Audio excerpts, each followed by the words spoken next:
કેમ છો મિત્રો? મજામાં તમને મજામાં ને? તો આ પૂરો દાખલો તમે સાંભળજો ઠેકે ઠેક. વિડીયો કટ ના કરતા મજા બબાટીવાળો વિડીયો બનાવ્યો છે મિત્રો. અને એવો વિડીયોની અંદર રંગ જામશે આ બંકાણો એટલે ગાયો ઘા. અને જયરાજ આહીરને 5 વર્ષની સજા ભૂક્કા કાઢી એવી સજા આલી છે મિત્રો. વિચાર કરો, ક્યારેય કોઈ ગરીબનું નામ નહીં લે, આવી જ સજાઓ થવી જોઈએ. તમારે શું કહેવું? અને કોરી સમાજ જિંદાબાદ છે, જિંદાબાદ રહેવાનો. અરાડાનું વરણ છે આપણી જોડે, બરાબર. કોરી સમાજને સાથ સકાત સપોર્ટ અરાડા વરણે આપ્યો છે. બધા હિન્દુએ આપ્યો છે, વિચાર કરો તમે. અને એવા અમારા પરસોત્તમભાઈ સોલંકી પણ એમએલ અડીખમ જેવો રાતે 12 વાગ્યા તો કોલ કરો, ભાઈનો કોલ આવે ને મેન્ટલ સોલ્વ થઈ જાય. એ વાત તો 100% સાચી મિત્રો.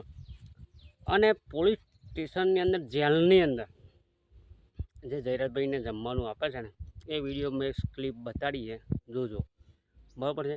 ટૂંક જ સમયની અંદર ક્લિપ નાખું છું, જોઈ લેજો. આખો પૂરો વિડીયો જોવો, મજા આવે એવું છે. ધબધબાની બબહાટી બોલાવી દીધી છે. અને શાના કારણે જયરાજ આહીર જેલમાં ગયા એ તમને નહીં ખબર હોય, પણ માયા આતાના કારણે બગદાણાની પેલી ટસ્ટી કરીને એની અંદર જેલમાં ગતા રહ્યા. આમને શું લાગ્યું કે મારા ફાધરને માફીવાળો વિડીયો કેમ બનાવડાયો નવનીતભાઈ, અને આ ગુસરું ભમી ગયેલું બંકાને બંકો જેલમાં પૂરાઈ ગયો. અસલ ગુનેગાર કોણ છે? જયરાજ આતાએ એમના દીકરાને જેલમાં ઢચેલ મેલ્યા. બોલો કેમ થયું એમ? કારણ કે માયાભાઈ આહીરે આવી વાત ના મોડી હોત અત્યારે, તો જયરાજ આહીર જેલમાં ના ગયા હોત, બિંદાસથી બધાના ડૂસ મારતા હોત. પણ પાપનો ઘડો મોભારે જઈને ફૂટેવાલા કહેવત તો કઈ છે ગઈડોની, સાચામાં સાચી. એ અત્યારે કહેવતો સાચી પડી રહી છે. વિચાર કરો, અમુક ખવરિયા તેમ કહેતા હતા અમારા જયરાજ આતા ના હોય ગુનામાં, અમારા જયરાજ આતા તો આમ ભગવાન જેવો માને, આમ છે ને તેમ છે. અત્યારે રાવણ બની ગયા.